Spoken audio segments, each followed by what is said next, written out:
You're listening to a Mamamia podcast. Mamamia acknowledges the traditional owners of land and waters that this podcast is recorded on. Mamamia Out Loud! Hello and welcome to Mamamia Out Loud, what women are actually talking about on Wednesday, the 18th of September. I'm Holly Wainwright. Sorry, I forgot that part. I'm Holly Wainwright. I'm Leah Freedman. And I'm Jessie Stevens. I forgot who I was for a moment. It's not surprising. Brain was wandering. I'm back in the room. And on the show today, Instagram is finally doing something about teenagers on its app, but others think this is just a parental cop-out. We unpack. Also, are you terrified of breaking a streak? When does a self-improvement habit become an addiction, and what are ours? And a very famous Australian man is in complete public freefall. Is it time to look away? But first, Jessie Stevens. In case you missed it, as a close personal friend of both Ben Affleck and Jennifer Lopez, I am at my wit's end. Matt Damon and I, we've been on the phone. I bet you have. We have, because we are in the same boat. The benefit support WhatsApp groups must be going. There's a group called chat. Ben Again. Yes, that's what we call our WhatsApp group. Oh, no, not Ben Again. Yeah, not That's Ben what Again. it's called. We vent and we rage. And this is because on Saturday, Ben and Jen were pictured having brunch together with Affleck's 2 kids and Lopez's twins. And apparently the reports are that they were kissing and Affleck couldn't keep his hands off Lopez. It's I've just what I seen read. those reports denied. Well, There was one report that said that, and then the other reports, plus some of the photos, showed him what looked to be shouting at her. Body language was awful. I don't... but some of the oones I saw, they were very, very close. They arrived together in a car. I don't know what's going on. I don't know why they would do the pap walk and go to, I think it was Such like a Beverly famous Hills Hotel. location. Yeah. So where they know there are going to be paps, it was a pap walk, right? So what are they trying to achieve with a pap walk? They don't need to be in the media more. I guess if they want to send a message, stop writing. It's just started a whole new cycle, a whole new press cycle. And she had her engagement ring on her pinky finger. Do you think they're getting back together? I don't, but I don't think that this helped with the rumours Because it's as like a friend I'm concerned. The divorce announcement and then can't keep our hands off each other, maybe, whatever. I'm so tired. I know, right? It's like, really? What do I say to Jen?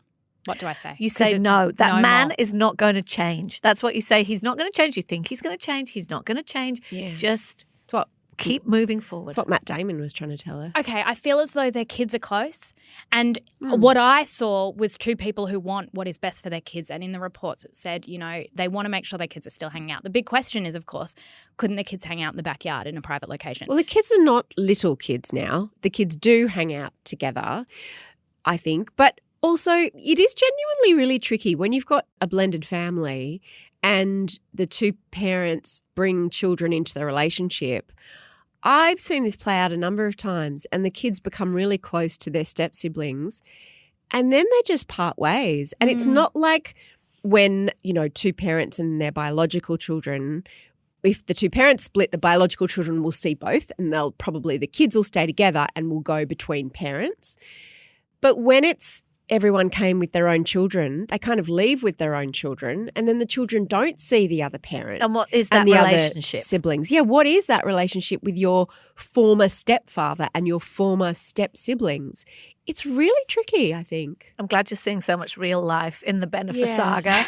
I'm just more like, very somebody pass the popcorn. They're an automatic set of protections for teens that try and proactively address the top concerns that we've heard from parents about teens online. Things like who can contact them, what content they see, and how much time they spend on their device. Instagram's about to change dramatically for teenagers is the breaking news, and they are not going to be thrilled. But anyone losing sleep over how much sleep teens are losing because of incessant Instagram notifications and the fact that social media has been proven to cause major harm to kids and teens, well, it is a good day for you. You might remember last week we spoke about how the government announced that they would be looking at the banning of kids from using social media. We're looking at the range between 14 and 16. That's one of the reasons why we're having a trial. And what we're looking at is how you deliver it. This is a global issue. Well, since that conversation in the last 24 hours, Instagram has tried to make a preemptive move to avoid government regulation, not just in Australia, but a lot of governments are sort of rumbling around the world about this. And Instagram, owned, of course, by Meta, who own Facebook, they've announced changes of their own. And the big change is that teen accounts are going to be introduced for anyone under 18. You're not meant to be on Instagram anyway under 13. So if you're a teenager, starting with Australia, the UK, the US and Canada, and then rolling out for the rest of the world, here are the key changes. All teen accounts will be set to private as a default. It's going to start happening now. So if you're a teenager or if a teenager already has an account, presuming that they entered their correct birth date, which they probably didn't, it will be set to private. Followers who the user has not accepted cannot see their content or interact with them. That's what private means.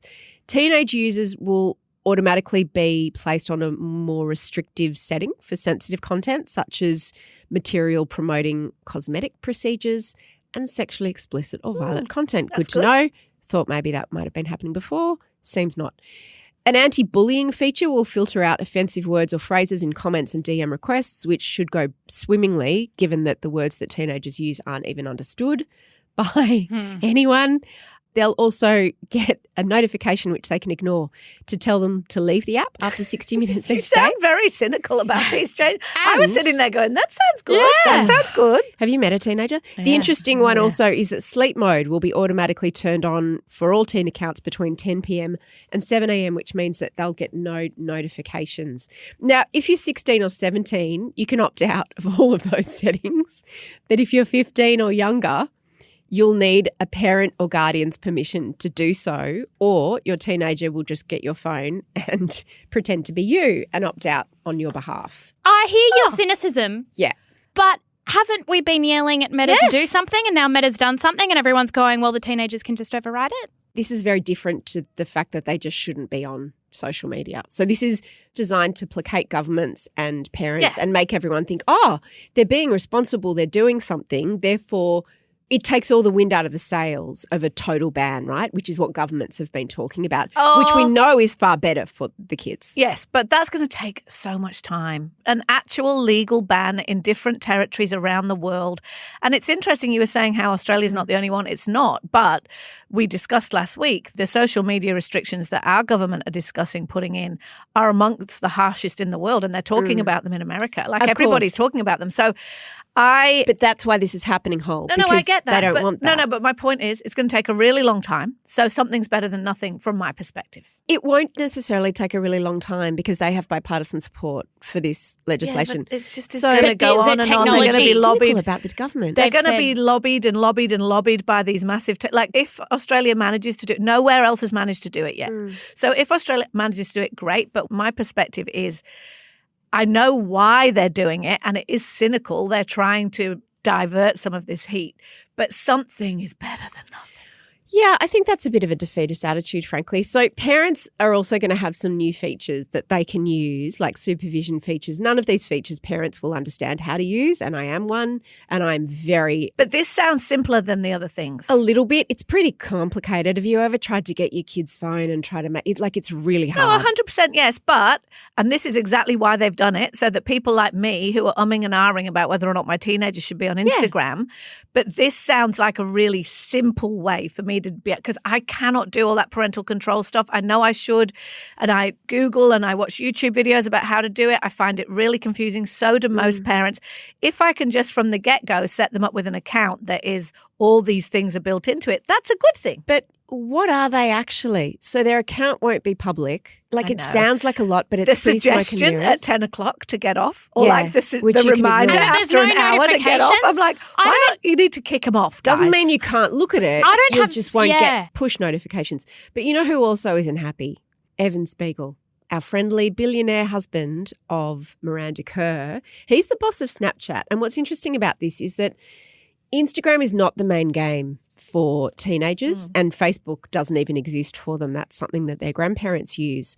they are all on Snapchat and TikTok. Yeah. And the bosses of those social platforms do not agree with the Instagram approach. And the loudest pushback has come from Evan Spiegel. He's the boss of Snapchat.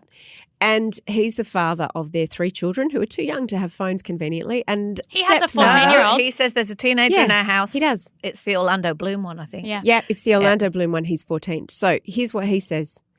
He weighed on, not about the Instagram ban, but he weighed into the idea of Australia's planned social media age ban. And funnily enough, he's not in favour of it. Funny that. He Weird. says, parents have already got these tools today. We use the iOS level controls and screen time at our house to limit what our teen, who's 14, what he's able to use. We have Family Centre as well inside of Snapchat that allows parents to monitor their teen's activity on Snapchat and put in place more stringent content controls and things like that. He clearly has not spent much time with his 14-year-old, and maybe he has because he's the boss of Snapchat, so he understands how to work it. Yeah. I have never been more puzzled. I tried to get on Snapchat many years ago, like a lot of people did, because I like to try and understand social platforms from the inside, because I'm always a believer if you don't know the game, you can't make the rules. It is so confusing. It felt like wandering around in the dark. I didn't understand it. And this is where kids are doing all their communicating. So we might use group texts, WhatsApp groups. They do all of it on Snapchat. So Snapchat is the big game, and the big insidious thing that Snapchat has that's so, I think, so awful for teens is this Snap Maps. Yeah. So you can see where all your friends are at all times, and that means that you can see when everybody's at a party or when everybody's at some house and you haven't been invited. Evan says that Snapchat's really good for well-being, though. Yeah, he So, does. And he actually good. says that they're not even really a social media platform, so No. they shouldn't really be included in these Exactly. bans. So he puts it on to parents. He said, we've really done a lot to empower parents to make the right choices for their teenagers. And again, all those tools already exist for parents who would rather restrict the use of certain apps for their teens. Would we? I'd rather they just be banned. So, as you say, of course he's going to say that. I was looking at the data. So most Snapchat users are between the ages of 13 and 34. 1 in 5 are between 13 and 17. I think the Excuse only one me, that's what, 34 30? is Evan I was Spiegel. going to say, Yeah.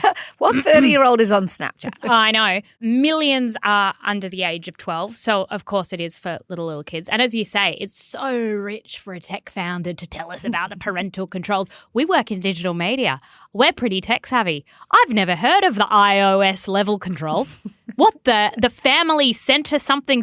I was That's on I Snapchat. have no idea what you're talking about. Like, you are so literate in this in a way that parents aren't. And on the Instagram thing, I know that you were saying they're doing this, to appease governments, and there's been this pushback. On the one hand, I'm glad that they've done something, and I want to pay that. The cynic in me is going, this is a move because they're looking at potentially losing millions and millions of users. And Adam Osseri said that. He said it's bad for business, but we'll struggle through. Yeah, no. This is good. This is a good for business move because the options are, because they didn't have any of these controls, the Jonathan Haidt's of the world, who's written that very famous book about the anxious generation, he's spoken a lot about Instagram and mental health rates declining with the introduction of Instagram and Snapchat and TikTok. The push has been get them off. That's the big argument. In fact, parental controls aren't what they're saying. They're saying get them off. So they're clearly sitting in board meetings going, well, we can't lose them all together. We're going to have to make some, this is a new product essentially to tailor it specifically to a generation that they can't afford to lose. I don't think that this is about giving anything. The sound you can hear are parents heaving a big sigh at the thought of the mental load of having to navigate all of this new stuff. Yeah. And what I struggle with, I don't struggle with, but my belief is that we agree as a society that there are certain things that are bad and there are certain things that we need to do to protect everyone in our community. For example, seatbelts. We don't just say, seatbelts are there, you can use them, we've installed them if you want to, but it's up to parents to decide whether kids use a seatbelt or not. There are really strict rules around that. Same with alcohol, same with vaping, all of these things that we understand.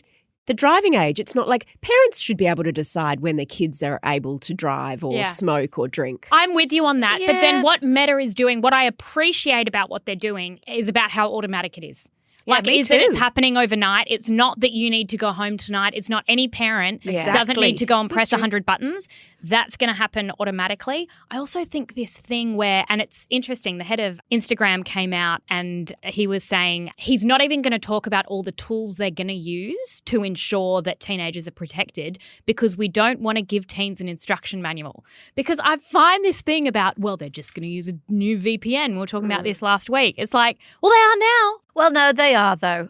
Look, I'm at the absolute coalface of this, right? My 14-year-old daughter uses social media, and I have not yet bought a phone for my 12-year-old son, but he will get one in January because he's going to high school. And that is like, it's really interesting. The Jonathan Haidt book that you mentioned before, when we look back at this time of realignment about social media and kids and teens, that was an absolute cut through pivotal change. It spoke to the right people in the right voices. It was massively influential. And it has, remember when we first saw that and we talked about it on the show, that big piece that was about it in the New York Times. And I said, it's making me feel sick. And we discussed it. That is going to be one of the big tentpole moments where we all went, oh.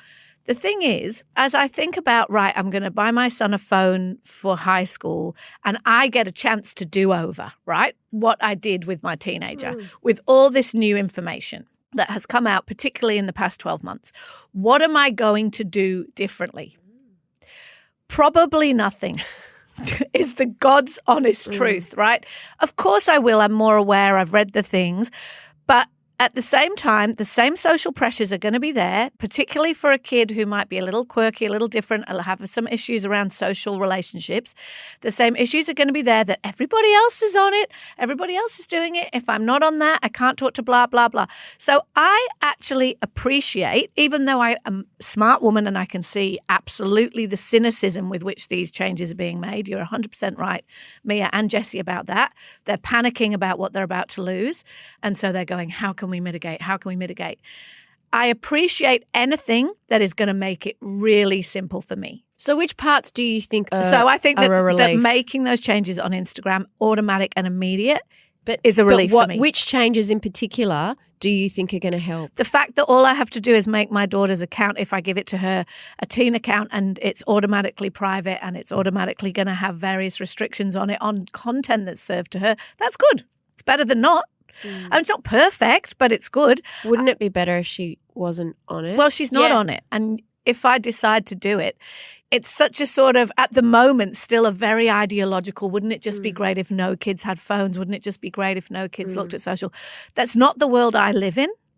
I might live in that if I was a very different kind of person with a very different kind of life, but actually technology plays quite a big part in my life and my kids' lives, and it's going to for the rest of their lives. So I'm not a fan of the Luddite What we can thing. see, what Instagram have shown us, is that they can identify all the kids' accounts, right? Everyone under 18 or under 16 or under whatever age, and they can apply restrictions. So what they could do is say no child under, let's just say 16, needs to be on Instagram between 10 p.m. and 6 a.m. Agree. Yeah. Instead of saying you don't just get notifications. I know. Like, do you know what I mean? That's why when you actually drill into what they're doing and what they could clearly do but aren't doing. And I agree, I 100% agree with that. And I am a fan of the age gating of social media apps. I really am. And I hope it happens. But it hasn't happened yet. And so we're still in the Wild West at the moment. Like, the tweaks are okay. But the place that this gets really thorny for parents is what Evan Spiegel's saying, which is like, it's your fault. So, for example, with the 10 p.m., one rule that I do have in my house, and it's very strict and we do not breach it, is no phones in the bedrooms. So after a certain time of night, they're not allowed their phones. Generally speaking, enormous pushback to that when Matilda first got her phone, all that. But now that's just set. That's just the way it is. No one argues about it anymore. There is a point there people will say, well, that's up to parents and that's up to, and like some of it is, and some of it is easier to do than others. So that can be easy-ish to do, depending on whether or not you've got a lockbox, which we do, whether or not you've got control of the Wi-Fi and all those things. But what is complicated for me, even as Jessie's already said, as someone who's very tech savvy, is when I hand my son the phone, have I put the right restrictions on it? Are the filters right? Everything that he needs to do has to go through me, and I have to password approve it. And I have a hard time remembering any of my passwords ever because I'm a woman of a certain age, perhaps. I don't know why, but I do. Like, I don't think that. So make it easy for me until we've solved this problem. And I know that is a term that's totally overused, but I feel like Evan Spiegel, I think this is gaslighting. This is gaslighting parents. It definitely is. And it is guilting parents. And It's it also is going. so privileged because not everybody has staff and nannies and people at home and able to supervise their kids 24/7. Yeah. So and it's- divert them with really like enriching activities. So you know- I'm going to create an app that will addict your children. It is designed to addict you. And he said on the same day as he gave these comments, we're on pace for record annual revenue this year. So he's celebrating his wins, which have been caused by creating absolute addiction. And then he's going to sit there and wag the finger at parents and say, if your kids are addicted, that's your fault.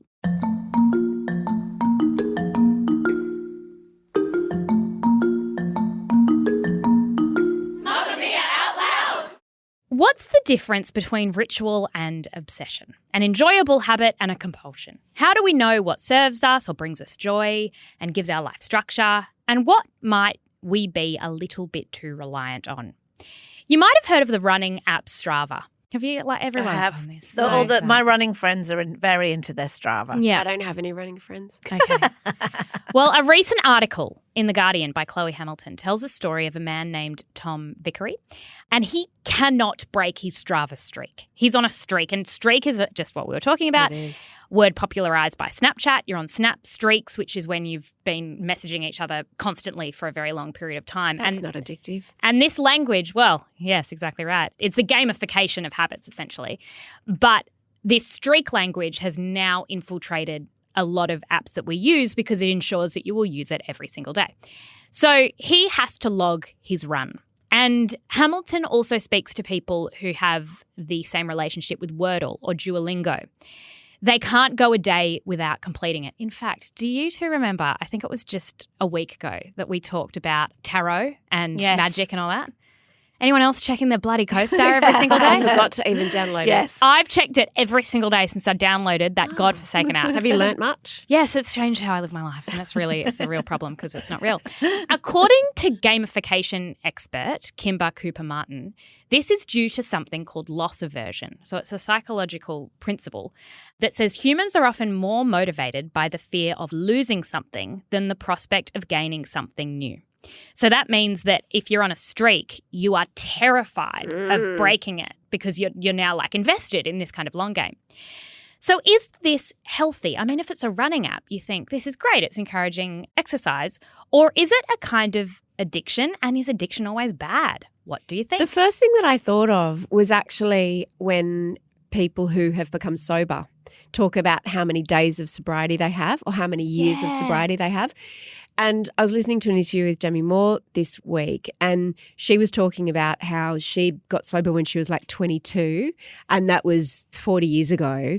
But then she was clear to point out that she then, I can't remember how she said it. She called it a detour. She called it a detour, and that she has 12 years of sobriety. And the interviewer was sort of saying, yeah, was it hard to start again? Because essentially the clock resets. And the other story that I remember is David Sedaris. Remember when everybody got Apple Watches and it was about 10,000 steps and suddenly you could measure your steps? And David Sedaris is an amazing writer and comedian, and he became obsessed. Every day he went for a walk near his home in northern England, I think, and he would pick up rubbish. And then he started needing to beat his 10,000 steps, and then it became, I've got to do 15 and 20, and he kept going until he was doing like 50,000 steps, walking 20 miles a day, and was like winning awards in the community because he'd picked up so much rubbish. And he couldn't stop.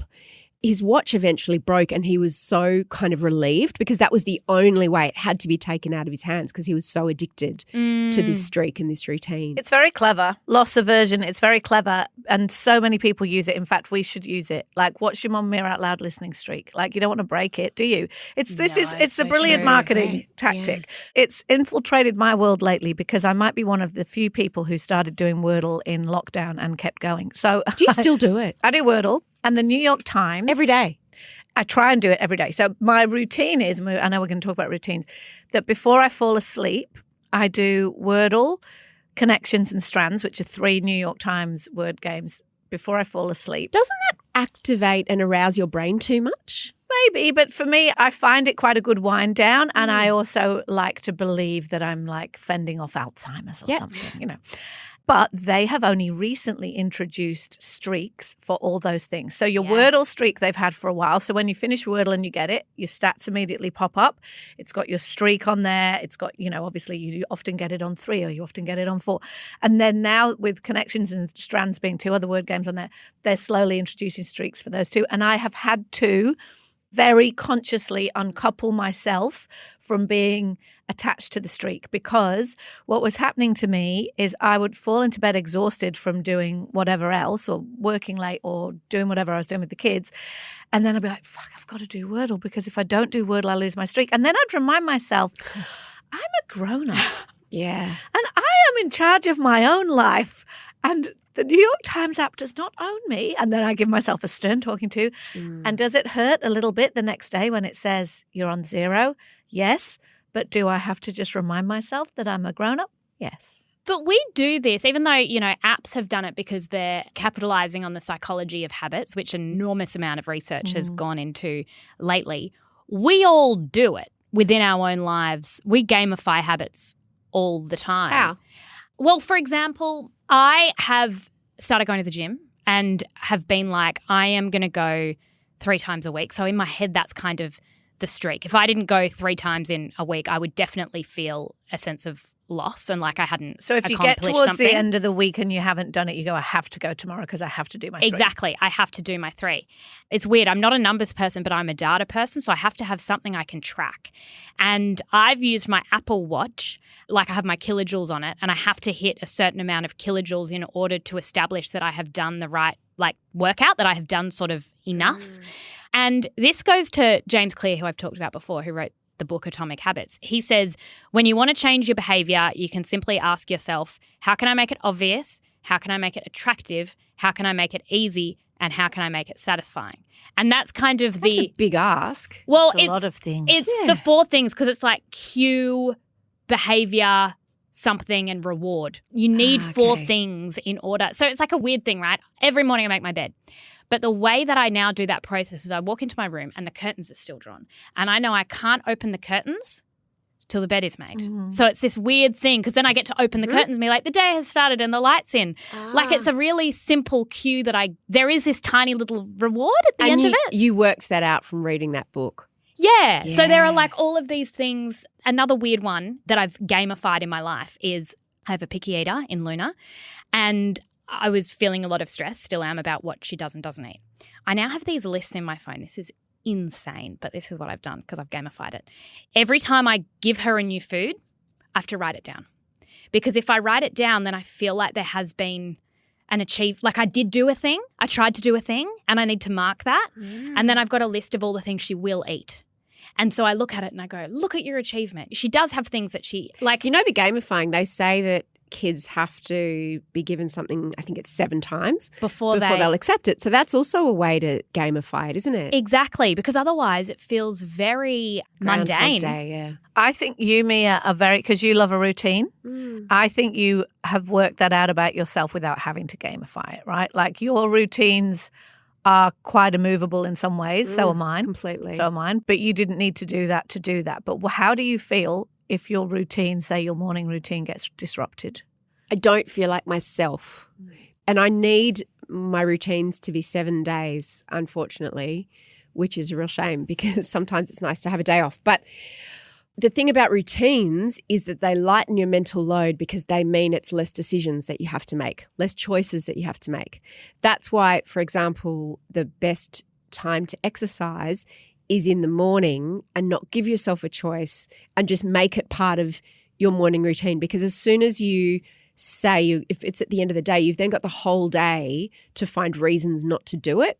And your willpower starts to fall off a cliff. And I would always, maybe other people are different, maybe doing it at night can be your routine, but for me, I would spend the whole day with the mental load of should I not, could I not, will I, but maybe I'll wonder how will I feel. So to me, the mental load of choice, what I have for breakfast, am I going to exercise, should I wash my hair or not, I try to remove as many of those choices as possible from my day with routine. She's like Steve Jobs and the Black Polar Man. She is. Yeah. Do you have any tricks for the shit you don't want to do? Like one example that I read was a writer, or let's say there's emails or salespeople have to make 15 calls and they don't want to make the calls, right? Was you need a visual cue. So they said in one jar you have like hairpins or you have paper clips or whatever, and then you move it every time. You need a visual sense of progress. For a lot of people, that's like something they have to do. What do you do if you've got a task that you really, really don't want to do? How do you trick yourself into doing it? I just don't do it. And that's a real problem. So one of the sort of the productivity hacks is eat the frog first. Yep. So they say if you've got something that you really don't want to do that first. You get it out of the way. And then you need a treat. Everything else you do. The reason that doesn't work for everybody, particularly if you have ADHD, is that the thing that you don't want to do becomes so insurmountable that it means that not only will you not eat the frog, you won't do anything else that you've got to do afterwards. And so that's how your life can sort of descend into a bit of chaos and things can just get postponed. So how about you, Holly? Yeah. Like how about the shit you don't want to do? Little treats. Yeah. It's the only way. It's like if I do that, I get to blah, blah. So, and that might be a different thing on a different day, depending on where I am. The treat might be like a literal treat, like I get to eat that thing, drink that thing, or it might be I'm not allowed to go in my garden and do the thing I want to do in my garden until I've written that many words. Like it will be that, like, or whatever it is, whatever the task is I have to do, like I'm not allowed to do that until I've done that. The thing about routines is also, for me, if you do them for long enough, they're not routines anymore. They become almost part of your identity. It doesn't even occur to me making breakfast or what the thing I make for breakfast. It's literally muscle memory. Like my body moves in a way. I notice this when I'm in the shower. My body moves in a way in the shower that I'm not even aware of. Yeah. But I do this, then my face, then I do this, and then I reach, and then I do this. Well, it's become an ingrained process. And this is Yeah. what Clear says, that when you walk into a dark room, you switch on the light. Yeah. And that's not a conscious thought. So I think we imagine people so it costs you nothing in mental load. Yeah, and people go, oh, Mia exercises 7 days a week. Where does she get the motivation? You don't have any motivation when it comes to exercise. No. You've actually outsourced. It's like, where do you get the motivation to brush your teeth? Like, you don't even think about that as a choice. It's just a thing that you do. I'm obsessed with my morning walk. If I don't get to do it, I'm really pissed off. I will organise my day around that, whether I'm here, whether I'm at home. It's like if I don't get to do it, if I've got an early meeting or an early interview or I've got to drive, like it just... Do you actually enjoy the walk? I love it. Yeah. I love it. Because I don't really enjoy my exercise in the morning. I don't enjoy it, but I enjoy how I feel afterwards and I enjoy having done it. Yeah, which is how I feel about things like running and like hard things. But walking isn't hard. Walking's just nice. And I like being outside and I like... I don't know, for whatever, I mean, it gives me whatever it gives me. But it's interesting to me that if I think now about like maybe tomorrow I might not get to go because I've got this thing and that thing or I've got to finish that thing, I can feel the like the unhappiness, the anxiety building in my chest because I just love it, right? So it's become a routine that I very much embrace. My trick has been pairing those things I don't want to do with things I love. Like opening the curtains. Yeah, and there's always tasks like, whether it's invoicing or emails you don't want to reply to or there's work I don't want to do. I have to do it alongside something I enjoy, which is usually coffee. It's like when you sit down to have the coffee, which you love, you've got to do the shit you don't want to do. Tea is my conduit into doing anything, really. And saving podcasts for exercise because then I'm looking forward to the podcast and I've convinced myself I'm looking forward to the exercise. Outlouders, I want to know how you keep good habits. What are your little tricks? What have you gamified? Do you think it's sometimes a little bit toxic? Do you have a bit of a streak like Holly does with her Wordle? I know lots of people. I was traveling recently and I went, okay, we need to have an intervention because there is addiction with Wordle going on. Yes, there definitely is. But also for me and Brent, it's a togetherness thing too because we send each other our stats. If we're not together, there you go, see? It's cute. Saving lives all Esther over Perel town. would be so anyway, impressed. Just wait for the Mamamia Out Loud streak. Do you want daily Out Loud access? Why wouldn't you? We drop episodes every Tuesday and Thursday exclusively for Mamamia subscribers. Follow the link in the show notes to get us in your ears 5 days a week. And a huge thank you if you're already a subscriber.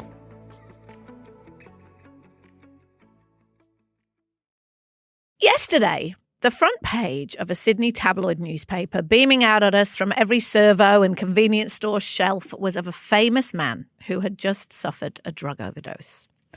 Andrew O'Keefe used to be a mainstream TV hero. He hosted game shows, morning TV, and he even received an Order of Australia medal in 2017 for his TV and charity work. Things began to go pear-shaped for him in the late 20-teens, in quite a familiar pattern for those who've seen the celebrity downfall narrative unfold before. Scuffles with photographers, a divorce, a DUI, a big dollar contract with his employer Channel 7 not renewed, and then things ramped up. The man who was once the chairman of White Ribbon was arrested in 2021 on domestic violence and common assault charges against his partner. Those charges were dismissed on mental health grounds. He was ordered into an intense mental health program. Then, later that same year, more assault charges. And now, drug possession. His reliance on methamphetamine, ice, as many people call it, becomes clear. Since then, more assault charges, more DUIs, a 5-month stint in rehab, arrested for breaching an AVO, intimidation, stalking. And this week, an overdose, an ice possession, back in court before a judge who's saying that jail might be the only thing to save Andrew O'Keefe's life. There were more paparazzi outside court, more front pages, more news articles, more headlines. Why are we talking about Andrew O'Keefe today? Well, I've got a question. Should this man's descent into an absolute freefall of mental illness and drug addiction and violence and desperation be on our front pages at all? Would not covering this be giving a free kick to a privileged celebrity who's been convicted of assaulting women? Or is continuing to cover this just added cruelty, unhelpful rubbernecking, and exploitation of our fascination with riches to rags stories? Jessie. I think it's voyeurism, and I don't think it's in the public interest anymore. I keep seeing this on the front page of papers and on every homepage. He has not worked in media for almost 4 years. Like, he isn't on television currently. He is clearly very, very unwell with addiction issues and mental health issues. And there's a video that's been circulating that was broadcast on Channel 7. I'm not sure if other networks picked it up. But he was being followed by a paparazzi who was snapping and filming, who yelled at him, "Big weekend, mate." Oh. In reference to him nearly dying over the weekend of a drug overdose. He obviously, I would assume, reacted. He didn't want to be followed out of the police station, and he was yelling back. And this cameraman was saying, "You're a degenerate, you're a degenerate."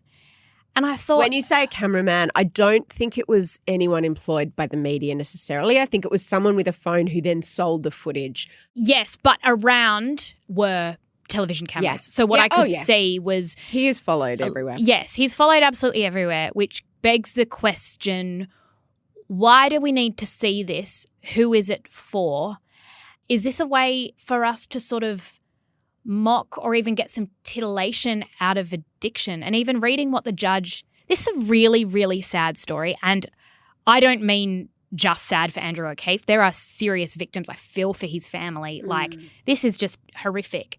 But the judge said they've tried rehabilitation facilities, they've tried mental health facilities, and nothing is working.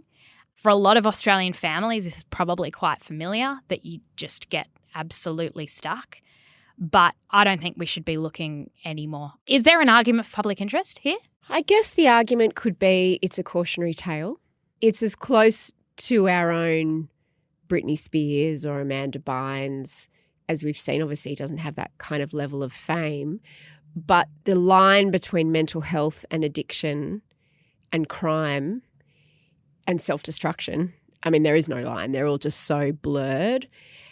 And I think the thing about fame is that you can't give it back. Yeah, like, he you will always can't turn it be, off. you can't turn it off, and you can't retrospectively go, because people aren't following, Joe Brown around and photographing him every time he gets arrested. And as you say, Jessie, this will be a really familiar cycle to people who have loved ones who are struggling with addiction.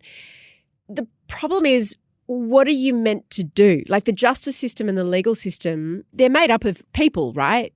We understand, and the judges understand, and he's been shown an extraordinary amount of leeway and compassion and given a lot of chances. But a crime is a crime. And when you are caught with a banned substance, when you are driving under the influence, when you're endangering people's lives, when you're assaulting people, you can't really look away. And the fact that he was a white ribbon ambassador or chair, and he was the guy on all the game shows and on breakfast television, the rubbernecking and I won't say necessarily public interest, but the public curiosity. Because if no one was buying the newspapers and clicking on the stories, they would stop and he wouldn't be followed anymore. But people do want to look. They do, because it is so shocking. I met Andrew a few times in various media capacities. I always thought he was an intense guy.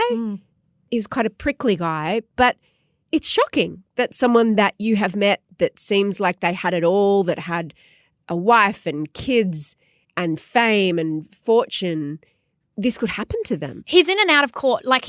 And this is what I mean, is that he is being reprimanded. But that in itself becomes the narrative, doesn't it? The clear comparison here is Ben Cousins, right? This is exactly what happened to Ben Cousins. Now, he's particularly famous in Western Australia, the footballer who we've talked about on the show before because his redemption arc is now in full swing. It was the same. It was public incident after public incident, DUIs, chasing cops, chasing photographers, assault, stalking, like almost exactly the same playbook. Anyone who knows anything about serious addiction knows that it will take, and Matthew Perry's book was very clear on this, and obviously the tragic ending there, it will take many trips to rehab. It will take many, it's not, we like everything to have a neat narrative, like problem, treatment, fixed. It's not generally how it goes with very entrenched addiction and mental health. This will go on. And there's an element here that you've got to unpick the kind of privilege, because there is privilege at play here. As Mia referenced before, particularly in his first domestic violence and assault case, he got off on a way that he would not have got off if he was Joe Brown. He could afford the really good lawyers. He's had a lot of leeway. And so there's an argument there that it's kind of like, particularly when it comes to violence, often famous and powerful and rich men get away with a lot more shit. I mean, look at P. Diddy. Men in general get away with a lot of things when they do things to women that they shouldn't, but famous and powerful and rich men, more so. So you could argue that that is a narrative that plays out here, but arguing against myself about that, there is also just an element of public shaming here that we clearly find irresistible. And Mia's right, they're not necessarily reputable cameramen, but that the people who are covering this are yelling at him, you're a disgrace, you're a degenerate, in order to get a reaction from him. It's like, how low do they want him to stoop? How low do we need that man to be so that we can be like, look at you?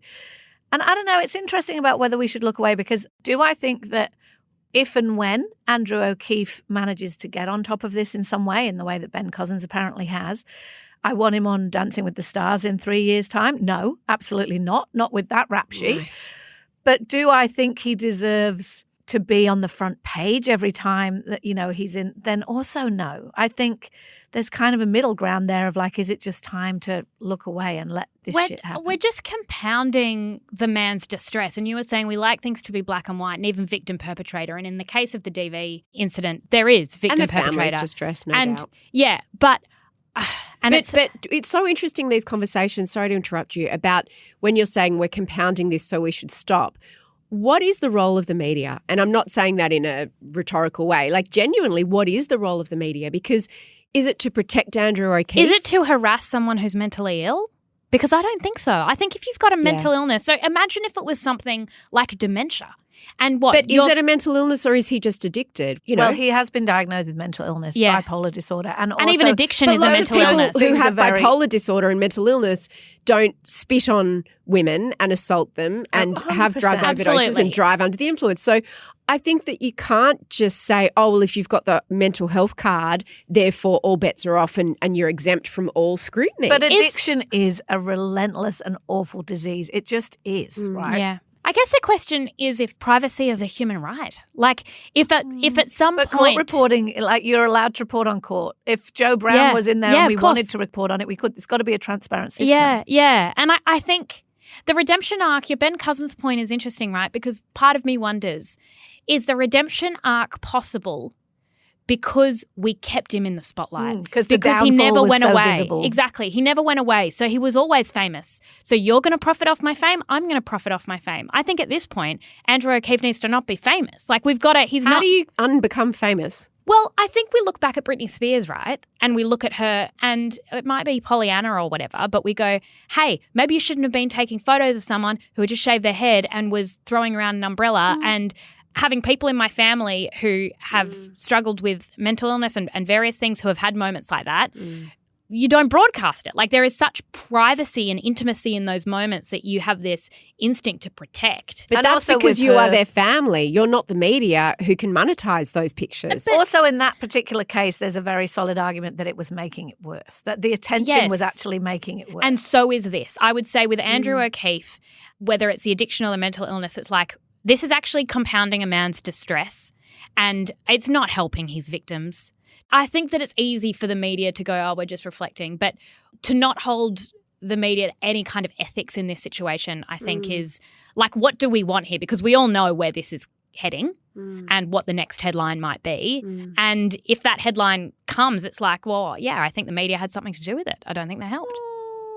I don't know about That's a long that. bow. That's a long bow. I know exactly what you're saying. Could the media be proud of the way they've covered this? Yeah. Guys, we And are the media. No, no, We're exactly. talking about No, it. no, I but know the you're man right. who Could we yelled, be- could you're we- a degenerate, But at here's him. the thing is that I agree. I know what you mean, Mia, but we do ask ourselves that. Like, whenever we're talking about these kind of things, we go like, is there an interesting point to discuss here, or are we just rubbernecking? And, you know, it's a line that we might not always exactly get right, but it's definitely an examined thing, right? We make a conscious choice. I think it's interesting because I know what you're saying. Could the media, including ourselves, say we treated that with respect? No, they couldn't. Yeah. But could you argue that they have blood on their hands? I would say in this case, Oh, that's I a don't long think it's bow. blood on your hands, but I don't think it would be far-fetched to say that there are people you could look at, celebrities who have, whether it's addiction or mental health issues, that if you were to go, did the media help or hinder, they had a hand in it. Yeah. Outlouders, if you enjoy listening to this podcast, it would mean so much to us if you would be willing to take just a few seconds to do these 3 things. First, can you please follow or subscribe to Out Loud? Following the pod helps you, and I just thought everyone did this, but these animals tell me that's not the case. You never miss an episode if you follow us or subscribe, and it helps us because you never miss an episode. To do this, all you have to do is you go to the Out Loud show page on Apple or Spotify or wherever you listen to podcasts, and all you have to do is tap the little plus sign or click on follow. This is the most important thing you can do to support your podcast. While you're there, if you'd be willing to give us a 5-star rating we'd and love it. review and share an episode with a friend, we would be so grateful. We're so grateful to have your ears and we appreciate our Outlouders so very much. A massive thank you to all of you who already do that and those who are doing it right now. I can hear you. I can see you. 3 things. Follow, 5-star review, share with a friend. That's exactly it. Amazing. Well done, Outlouders. Thank you for listening to haven't done it today's yet, show. but They're I doing like that it. you I have can, faith that I can they will. hear them doing Yeah, it. okay, I good. can feel them doing it. Good. And thank you for listening to today's show. And of course, thank you to our fabulous team for putting the show together. We're going to be back in your ears tomorrow. Yay! Bye. Have you done it yet? Go do it. Do you remember what the 3 things are? Go do it. Just press the plus. Shout out to any Mamamia subscribers listening. If you love the show and you want to support us, subscribing to Mamamia is the very best way to do it. There's a link in the episode description.